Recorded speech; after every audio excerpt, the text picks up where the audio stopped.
Hey everybody, this is Marcia from Everything Wine and More, and we're doing a series, virtual tasting series from producers around the world, whether it's winemakers, owners, proprietors, export managers, influencers, people that are really making waves and selling wine out there. So today we are talking about port.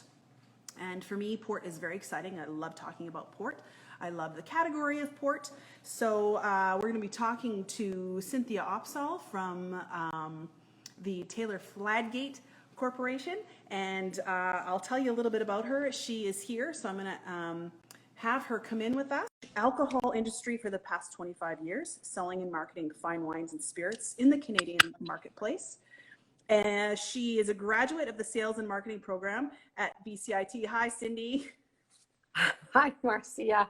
Thanks so much for your patience there with everything going on with technology. Maybe it's having a down from all the cold we've got, and you've got, of course.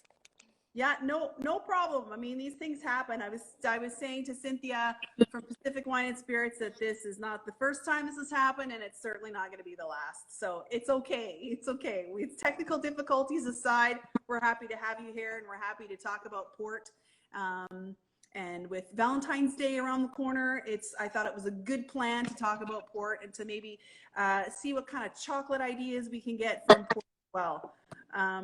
In the meantime, I just want to tell all of our viewers out there too that Cindy's been really focused on the development of port wines, and she has been awarded the recognition of Caballero by La Confraria de Vino do Porto. Such award is given to individuals for their continued education and promotion of port wines to trade and consumers alike. So we're thankful for people like you, Cindy, who can sing the praises of port and tell us all about it. So many of us out there know what port is, but for those of you who don't, can you explain to us a little bit of history as to why it was made, the whole fortification business of it, and just how it's made? Sure, no problem. And pleasure to talk to you and your customers and guests about port. Port is a fortified wine, and the fortifying process is really about during fermentation. You know, you've got the grapes that are being crushed, the alcohol is converting, the sugars are converting to alcohol, and you want to stop that fermentation. So you preserve some of the sugars. So you do that by fortifying. And fortifying is the adding of a grape brandy spirit. So it's a distilled spirit made from grapes. It comes in at about 77% alcohol. So with that amount of alcohol, immediately stops the fermentation. Some of the sugars are already preserved from the grapes, but then you've also now got higher alcohol. So it nets out in your bottle of port to about 20% alcohol by volume. So that's fortifying. And that fortifying process isn't specific just to Portugal. Many countries around the world fortify their wines, but if you want to have a true port, then yes, it does come from the Douro Valley area of northern Portugal. Yeah, excellent. And really that was, to make that trip from Portugal to the UK, which is kind of at the beginning of it all, they had to make sure that it would last. And that was a big part of that fortification process. Am I correct in saying that? Yes. Absolutely. You know, it's a long history between the Portuguese and the English, very long trading relationship over 400 years. And, they would have their wines, table wines, sent up in barrel on the ship, not very palatable at the other end. So they did have to find a way to stabilize the wine and make it more palatable. So the adding of a distilled spirit tended to stabilize it, but of course it was a little bit sweeter and a little bit higher in alcohol at the other end, and that's how port really came to be back then. Yes. Okay, and we have varying different styles of ports. We have ruby ports and our tawny ports. So can you explain to everybody those different styles and the differences between them? Sure. So a ruby port, it's funny in Portugal, it seems like the styles of port very much go by colors. So you have white, ruby, rosé, tawny. So ruby really takes its name from its color. It stays a deep, inky, black purple color. And that's because it's a little bit younger aged than a tawny, and it ages in very, very large oak vat. We're talking 10,000 liter size. So a lot of liquid aging in a vessel that it doesn't see a lot of oxidization, so it keeps its big inky color. When you age a tawny, you've got it in a much smaller barrel, about a 650-liter barrel. So that amount of liquid has seen quite a bit of oxidization, so it starts to turn a tawny color. And of course, it's been aged quite a bit longer than a ruby port. So you get a different taste and a different color to the wine. Yeah, so we have, this LBV style, late bottled vintage style, which of course is, really was created for the restaurant business and sort of for those people that didn't want to wait around for their vintage ports to mature. Can you tell us about the LBV and the aging period of that and how they sort of came to create this style? Sure. Late bottle vintage is a wonderful style. It really was created back in the mid-60s by Taylor Fladgate as a style of port to be appreciated as an alternative to vintage port. Vintage port is a bottle-aged port, and it takes a long time to mature, and of course it's quite a bit more expensive. So they wanted to find a style of port that would be able to give you that same beautiful drinking pleasure, but be readily accessible. So their first harvest was in 1965, and their release was in 1970. So from that point going forward, pretty much most houses do make a late bottle vintage style because it's so easy to drink, and it's a go-to style. So with late bottle vintage, it needs to be grapes harvested from 1 year, and you'll see that vintage on the label, and then a minimum aging of 4 years to a maximum aging of 6 years. And then the winery can release it from there. So it really depends on when the winery wants to release it. Great. So you work for Fladgate Partnership or Fladgate Corporation. So tell us about that corporation. I mean, it's a big name. Most people know Fladgate, who they are.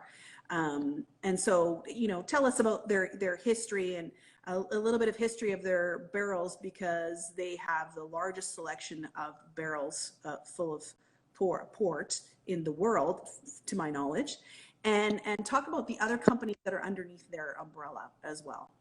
Sure. Now, the Fladgate Partnership is the umbrella company, and under them are 4 very separate and distinct port houses. You've got Taylor Fladgate. We know it as Taylor Fladgate in North America, and over there in other countries, it's Taylor's. So you might see both names on the label depending on where you're traveling. And Taylor's was established in 1692, very old port house.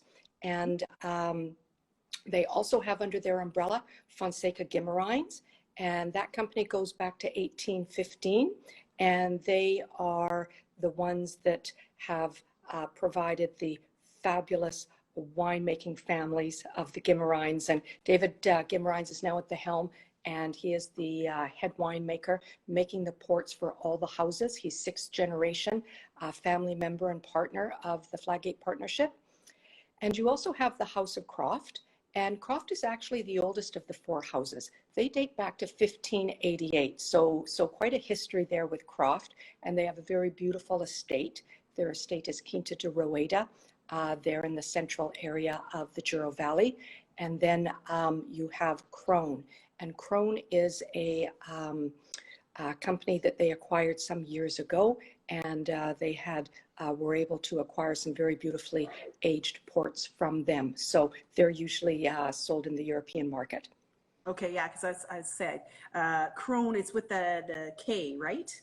Yes, Crone. It was Weiss and Crone. They were 2 Norwegian gentlemen, and they started back in 1865. So they had gotten established back then fairly early as well.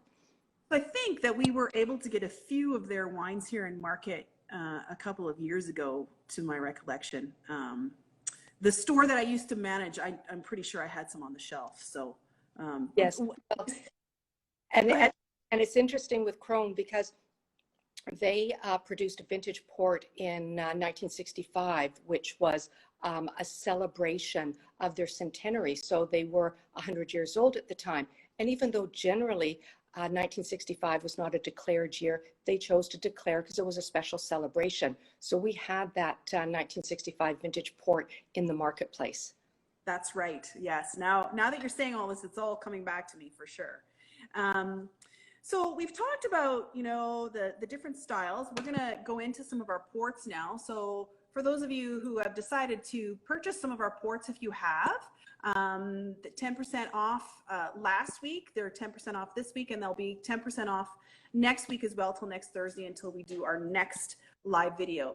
So we're going to be looking at the Fonseca white port, this great little sort of, I like to say sort of entry level to white port. I mean, people don't really think about port as being white. So let's talk about this. And, I've got it in my glass here, and it's an absolutely gorgeous color. So let's talk about some of the grapes that make port. And again, how the style of this, obviously there's some air introduction to this port. So let's talk about this style. Sure. So the white port is, it's made just the same way as you would a ruby port or a tawny port. So you're going to fortify, you're going to crush the grapes, fortify it. It's then going to age in large oak casks. So one of those large barrels, like about the 10,000 liter size, and it will be in there for about 3 or 4 years. So that's where you see a little bit of oxidization, where you've seen the, the golden color to it. So the grapes they use predominantly are Gouveio, Vozina, Malvasia fina, so Portuguese, indigenous Portuguese grapes there. And it's just a great style of port that can be used as an aperitif. Leave it in your fridge, have it chilled. And I'm going to join you there, Marcia, because I've got a little white port as well. I've poured it here in my glass, and we have got some beautiful tonic in here, because this is something that the Portuguese like to drink. So it's a white port and tonic. And then I just put in a little mint leaf you've got, gives it aromatics, and it's very refreshing. So this for your summertime cocktail.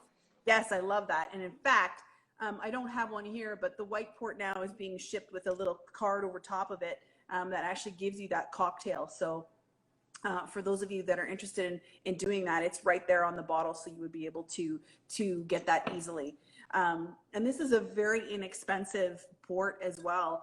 We have it on the shelf, I think, for I want to say $21.99. I'm not quite sure. I'm sorry, folks, I didn't get those. That was my bad. I didn't get these prices beforehand. But again, very inexpensive, a very good way to drink port, to try port, especially a white port, without breaking the bank, because the perception is that port's really expensive, and it's really not, depending on the style. So this is a great little wine for sure. And thank you, Cindy, for actually making that cocktail for us. So that was fantastic. My pleasure. So if you have a bottle of white port, just leave it in your fridge. Obviously great chilled, and check out the website portcocktails.com, and you can find different types of cocktails to make with your different styles of port as well. Yeah, that's excellent. So we will make sure that we put that website on we'll link it here to our video when we're done as well, so that everybody knows to go there. So we're staying with Fonseca for the moment, and this is a really cool, interesting, unique product that has just come into the market fairly recently. This organic Terra Prima, and so this whole organic wave is very important to people. So let's talk about this and tell us about why this was chosen to do this, Cindy, and like why, this whole business of organics, and let's talk about that in general, and we'll talk about how this particular, what style this is and how it's made. Sure. So with the organic wave, if you will, I think it is part and parcel of two things. It's about how people are approaching the things that they want to eat and they want to drink, and they want to know where their food source comes from and how it's made on so many different fronts. So the whole movement of organics was just bound to happen and to carry through in so many different components of the different industries. So winemaking is certainly a part of that. And it's not just about organically certified vineyards for having no pesticides in your vineyards, and so therefore no intervention with the grapes, but it's also about the health of the vineyards. So if you want to have sustainability going forward and you want to continue to have your land produce good fruit, you have to look after it. So it's kind of hand in hand with sustainability and just good vineyard management for your grapevines. Yeah, for sure, for sure. So this is I've got this poured in my glass here too, so you can see that real dense, dense dark color that we're talking about in these ruby ports. And this has got reserve on the label. What does that mean, Cindy? So reserve indicates that it's had extra aging than your regular ruby style. So you would tend to look at this as ruby style, because as you indicated there, Marcia, we've got that dark, deep, inky color going on in your glass. So ruby because of the color, and its designation reserve because it's had about 4 years of aging in the big oak cask. But something that's important to note about this particular port is that the organic component goes all the way through the process of making it. Not only are the grapes certified organic, but also the brandy spirit that goes into fortifying it are from certified organic white grapes that make the brandy spirit, which I believe Fonseca acquires from France. So a different area that they get their spirit from just for this product. That's, yeah, and that's fantastic. So could we call this vegan as well? I'm not sure, actually. That's a good question. I think so, because I don't believe there's anything involved in the distilling of the brandy spirit that would be, Yeah, I'm thinking, I mean, that's also, along with organics, the whole vegan movement is very big too. So we are intent on marking these bottles, whether they be organic or vegan. And so that helps with people making their choices as well. So again, the white port, is $19.99 on our shelves, which is a fantastic price. And this Terra Prima is $29.99.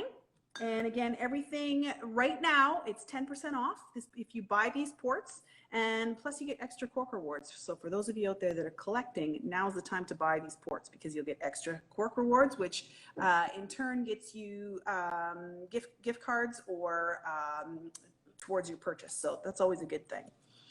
All right. So was there anything else that you wanted to say about the Terra Prima at all, Cindy?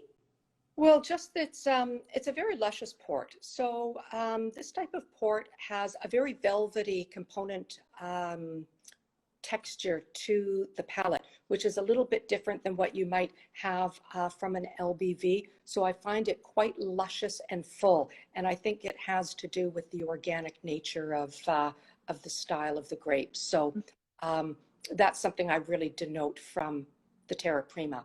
It's lovely. Yeah.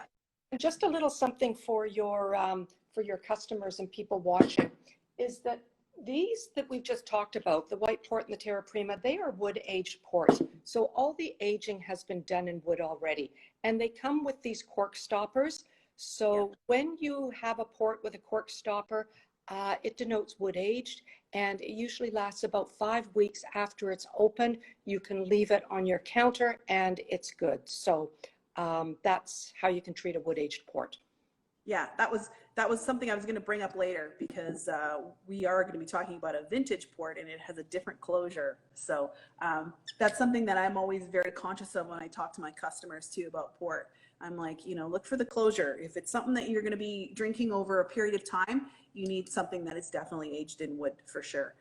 So one of the styles, we're not actually tasting it today, but we have a lot of people that drink tawny ports or colheita, I'm probably not even saying properly, but those are definitely wood-aged ports. So let's talk a little bit about that style, the tawny ports with the indication of age 10, 20, 30, 40, and then versus a colheita.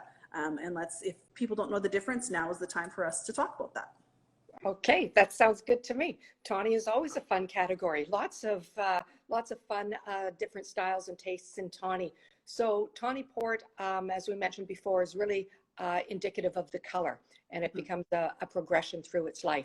But it's a port that ages its whole life in the small wood barrel, and the Port Wine Institute has recognized this category as being, you can have a tawny on your label, and that's usually about a 3-year-old aged port in the small barrel, or you can have an aged tawny. And aged tawnies are going to run 10, 20, 30, and 40 years of age. So you'll see that label recognition as well, the number on the label, but you won't see a label that will say 28 years of age or 36 years of age. So 10, 20, 30, 40, that's the designation for aged tawny port. And then you can move into something that's known as a colheita. That's the Portuguese word for harvest. Yeah, okay. Vintage harvest. Vintage harvest. So that's going to be a tawny port made from the grapes all of 1 year. And that year of the harvest will be noted on the bottle. And this can be of any age. The requirement for colheita is that it must be in barrel for 7 years at the winery, and then it can be released. So it just depends on what the winery might like to do with their port. So with Taylor Fladgate, they've chosen a program where they wanted to have a 50-year-old tawny port in the market. So they started with the 1964 colheita, or single harvest port. And then, oh, look, she's bringing out the box. I like it. And so they started with the 1964 and they brought it out in 2014. So that represented a 50-year-old tawny port in the market, which was so much fun because 50 is a big number for many reasons. Birthdays, celebrations, retirements, anniversaries. So that's the program. And now we're on to the, well, the last one. Which one have you got there? I've got the 1970. That's what we have in the store right now. Yeah. So it's this gorgeous orange label, and you know, it comes in this beautiful box as well. And so we've gone a little bit off script here a little bit, Cindy, but that's okay. We'll talk about this now. So this is the, you know, they call this the Fladgate Single Harvest Program. So we were just talking about colheita. Why do they label this as a single harvest versus colheita? Why did they do that? Yeah, I think they just chose to put an English definition of what it is on the label versus Portuguese, but that was just their choice. Okay. Yeah. Just to use the terminology single harvest. Yeah. So really, it's the same thing. It's just a 50-year-old colheita. Well, it is, and the important thing about colheita is that you want to look on the back of the bottle. I've got one here too. And you want to look on the back of the bottle and you want to find out the year that it was bottled. And this was bottled in 2020. And that's because you can bottle a colheita at any time. You can continue to leave it bottled in the winery for any period of time and then release it into the market. So when you see that, you see that the vintage here is 1970. Yeah. But bottled in 2020. So that tells you it spent 50 years in wood barrel. Yeah, okay. So it's going to give you an idea about what to expect from the port with that much aging in wood. Okay, very cool. Yeah. So are they going to continue doing this this program? Yes, they are here. And I'm just going to show you, just because I poured some because the bottle was open. Yeah. So now it's maybe a little hard to see, but if I swirl it, you'll get a sense of some of the gold rim that's happening on the wine. And it's got this very sort of light bricky brown red color to it. So it almost looks like Coca-Cola. Tastes better though. I know. Yeah. So I was able to, my big 50 was 69, and I know that wasn't a great vintage anywhere, but Cynthia from Pacific was able to give me a little bit of a heel left over on the bottle. So I was thrilled on measure to be able to have that at my 50th birthday in 2019. And again, lucky because the 2020 people have been ripped off, right? So in some ways, right, not being able to celebrate 50 perhaps like they would want. Well, that's wonderful. Well, Yeah. congratulations and happy birthday to you. Oh, well, thank you. That was a while ago, but anyways, it was fun, and it was really cool to be able to taste some a 50-year-old port from my birth year. So that was really neat. Yeah, so that's very special. We have, I think, 3 or 4 bottles of the 1970 left in the store, and the 1971 will probably start shipping in the fall. Cindy. Okay, so what's happened is they don't have much inventory of the 1971. So they've actually done something a little different. They jumped a decade and they went to 1961. So we're going to see a 60-year-old port come into the market. And it's very small quantities because they did not have a lot to bottle, but we did get a small allocation. So happy to see that arriving, I would say June or so in our market. Oh, that's exciting. That is very exciting. That's the one thing that I think Taylor has been able to do that nobody else has been able to do because they have this huge inventory of these barrels, aged barrels, right? Exactly. They have one of the largest reserves of aged tawny stocks, about over 10,000 barrels that are aging. So it's extensive. They have an ability to do different special projects along the way. So it's great. They have quite a cache there in the cellar to choose from. That's fantastic. I hope someday I can visit. It's definitely on my bucket list to go to Portugal and visit some of these fantastic port houses along the way. So that is great. So we have one more here left to try. So we're actually going to be doing a vintage port. So we've got the Croft 2016 vintage port, and it is regular price $114.99, of course 10% off, so it's a great deal right now. And we talked about a little bit when we were talking about styles that this is the port that's meant to be aged in the bottle. And look, it's got a cork. It doesn't have that pop on, pop off. It's got an actual cork. So I want to talk about the whole idea of declaring vintages and how they decide that. And let's talk about the style of vintage port and where you think this one is. I mean, I've got this one poured in the glass as well. So let's have a good old chat about vintage port here. Excellent. Good. Well, vintage port is really the pinnacle of any port house's production. It usually represents 3 or 5% of what they produce. It doesn't happen all the time. It only happens in very good vintage harvest years. And normally in the past, it's been about 3 times in a decade, but it has happened back to back recently because, of course, there's just there's different climates taking place these days. And sometimes you can have extraordinary vintages right beside each other, which has happened in 2016, 2017. So it goes back to a time in the mid 1800s when port had really gotten itself established as a very good wine, and port houses wanted to be able to showcase a particularly better wine that they had made than others. So they came up with this declaration system. They're going to declare, that's their expression, a vintage, and that would be the best that the house has to show from their different estates. So now, of course, it is something that is generally to have a general declaration. The Port Wine Institute is involved, and they talk to the port producers, and they say, yes, generally across the board, this was an exceptional harvest year, and we're going to declare a vintage. And we find out about this on April 23rd of each year, which is St. George's Day, and that's when a house will declare or it won't.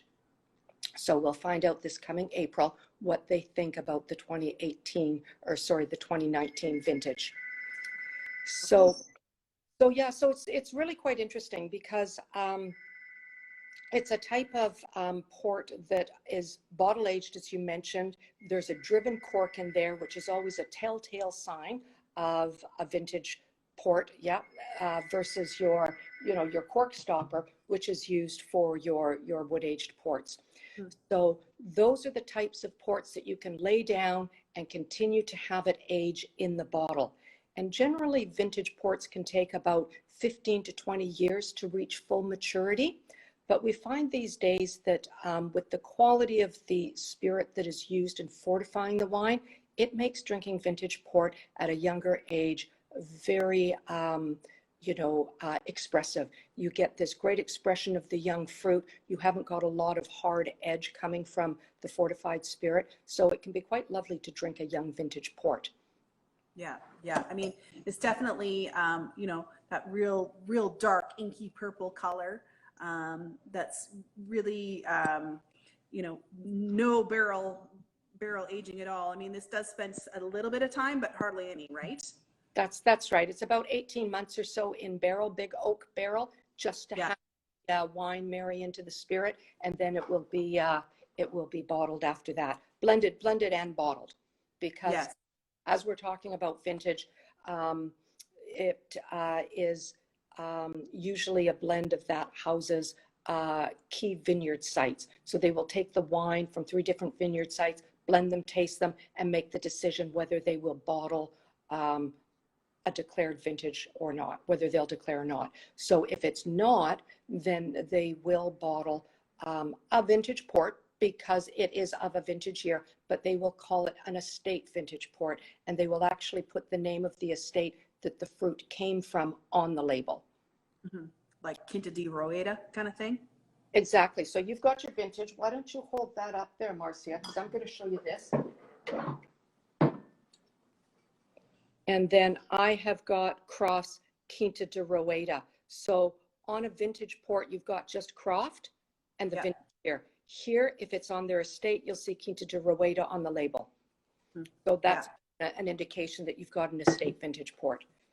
Yeah, and this is very, I always get, you really get that real tannic bite with a vintage port or with any, port that's meant to age in the bottle, as opposed to that, the smooth, tawny, mouthfeel with that oxidative nutty notes, that you always get from a barrel. But this is always, I say to people, if you really want something that's more like wine, this is the style you want, because you're definitely going to get those tannins. I haven't tasted this, so I'm kind of excited to taste it. Well, and something that's wonderful about Croft is Croft has a very, very approachable fruity style to it. So drinking a young Croft vintage is very easy to do. Lovely fruit on the palate. You might have some tropical fruit notes. You might find a little mango there. You might find a little herbaceous, sagey notes to it. So very easy to drink in its young age. Yeah, yeah, and some nice comments coming in here too, right? Of course, we know that vintage port develops with age, so you can see the potential at any stage of its history, which is very true, right? I mean, if you could buy more than one bottle, that's even better, right? Taste at different years, and there you go. So with this stopper now that we've popped this, what is the life of this bottle now that I've opened it? Okay, so with vintage port and the driven corks, it's like a red wine. Once you need to treat it like a red wine, so usually about a couple days. And that's because its whole life has been in bottle, it hasn't been exposed to oxygen, and now all of a sudden it is. So its makeup will turn a little bit. Yes. So if you do have an older vintage port, and it's been lying on its side, do have it stand up for a day or so that the sediment will settle on the bottom. And then you're going to use a decanter, of course, to decant it. And I like to have it run through a little fine mesh sieve. And that's because when you start to see the sediment come through in your decanting, you want to stop and you want to catch the sediment before it goes into the decanter. For sure, that's great advice, and that a lot of people don't know that. I mean, many do. Of course, the collectors of port do that, but most people don't know that, and that's something that I try to explain to my customers too. That if you have an aged port, this is what's happening. So make sure. And then, if you want, you could put that sediment on your toast. Yes, and I've heard they put it into gravy too. It makes a great component to gravy. So I bet it does. Yeah, I bet it does. So so let's hear your thoughts about chocolate. I mean, we've got some raspberry chocolate here. We've got some chocolate with sea salt. Okay. We've got some extra creamy. We've got some what have I got here? I've got like this, a very dark chocolate. You can see the color there. So what do you think? Do you think that this would be a good thing to have with port for Valentine's Day? Absolutely. Match made in heaven, cannot go wrong. Yes. Port and chocolate. So I find with the ruby style, so your Terra Prima, a dark chocolate would be best. And I had tried recently one of these. This was it was from Green and Blacks, and it was an 85% cacao, organic chocolate, dark chocolate, and it really had a great combination of a dryness to it with just a touch of sweet, and it went so well with the Terra Prima. So dark chocolate and your ruby style ports for sure. Yeah, nice. What about our white? Yeah, our white, I haven't tried chocolate with that. I tend to be a bit more savory with white. I'm into things like your salted almonds, Okay. potato chips, things like that. So I tend to go a little bit savory to go with the sweet of white port. That's actually good. That's something I would like. I'm a salt and vinegar chips girl, so that's something I might have to try for sure.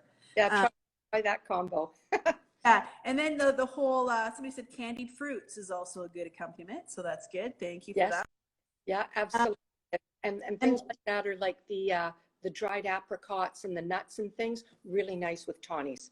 yeah, for sure, Tawny's, yeah. And then the classic Stilton cheese. Would that be more with our vintage ports? Yes, for sure. So that's a classic pairing, your Stilton cheese and your vintage port, because it's just quite a bit more depth and layering of a vintage port that can take the saltiness from the blue. So I brought the cheese plate along too. I hope you can see it because I know I'm on my phone here. Oh yeah, Okay, yeah, without falling off. yeah. Okay, good thing it's sticky. So I've got blue cheese that's happening with the vintage. This is a little Conte, Uh-huh. and I also have some Parmigiano Reggiano. And that is a particularly nice cheese with vintage port because you have this little bit of salt in there and this little dryness, but it is a very good cheese for vintage. So think hard crumbly cheese too. Yeah, fantastic. That I really appreciate all that, Cindy. And I think those of you that are watching will really get. Hopefully, they'll give you some more ideas of what you can make to pair with your port. Not just chocolate, which of course, who doesn't love chocolate? But the people that like the savoriness too. Is there anything else that you really want to tell us about port before we go today, Cindy? Well, I just think port is such a luscious and pleasurable beverage. Yes. And people just need to go out there and maybe try it for the first time if they haven't, or treat yourself to that beautiful bottle that you've maybe coveted. Maybe it's a 20-year-old, maybe it's a single harvest tawny, or you want to get a couple bottles of vintage, because it is such a beautiful experience. And to share that with your friends or your family over a beautiful dessert or some cheeses is really a beautiful pleasure. So enjoy port and share it and have a good time. I agree. I agree. I'm always happy to talk port. So anybody who wants to come in the store and buy some port, I'm happy to talk about it. So thank you so much, Cindy, for joining us. Thank you for all of your fantastic information about port, about pairings, and just about port in general and the area of Portugal. So I really appreciate your time today, and we hope to see you in market soon. I sure hope I can get out there to see you soon too. So I want to thank you, Marcia, and your team there, and C. Vermette with Pacific Wine and Spirits for getting us organized here. It Yeah. was a great morning and enjoyed it very much. Thank you. All right. You have a great rest of your day. Yeah, will do. Take care. Bye. Bye-bye.